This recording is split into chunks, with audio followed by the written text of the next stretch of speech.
சாமி நமக்கு என்ன கொடுக்கணும்னு நினைக்குதோ அதை பார்த்து நேரத்துல கொண்டு வந்து கொடுக்கும். நீ வேணான்னு சொன்னா கூட அது கண்ணால வந்து சேரும்.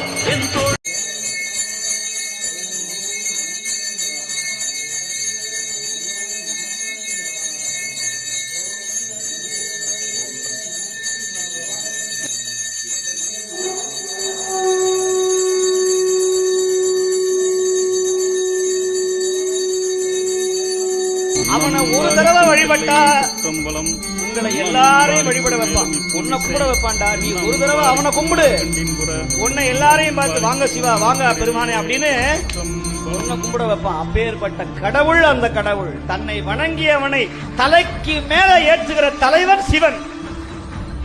நீங்க சிவனை சாதாரணமா இட போட முடியாது. நான் ஏன் இப்படி சொல்றேன்னா நான் அனுபவிச்சிருக்கிறேன், அதனால சொல்றேன். அவர் சோதிக்கிற கடவுள். அவன் சுடுகாட்டிலையும் இருப்பான், திருவண்ணாமலையிலும் இருப்பான், சொர்ணபுரீஸ்வராகவும் இருப்பான், கபால மாலை அணிந்து கொண்ட கபாலியாகவும் இருப்பான். அவன் தன்மையை யாரும் புரிஞ்சுக்கவே முடியாது. அப்பேற்பட்ட கருணையாளன் சிவன் ஈசன்.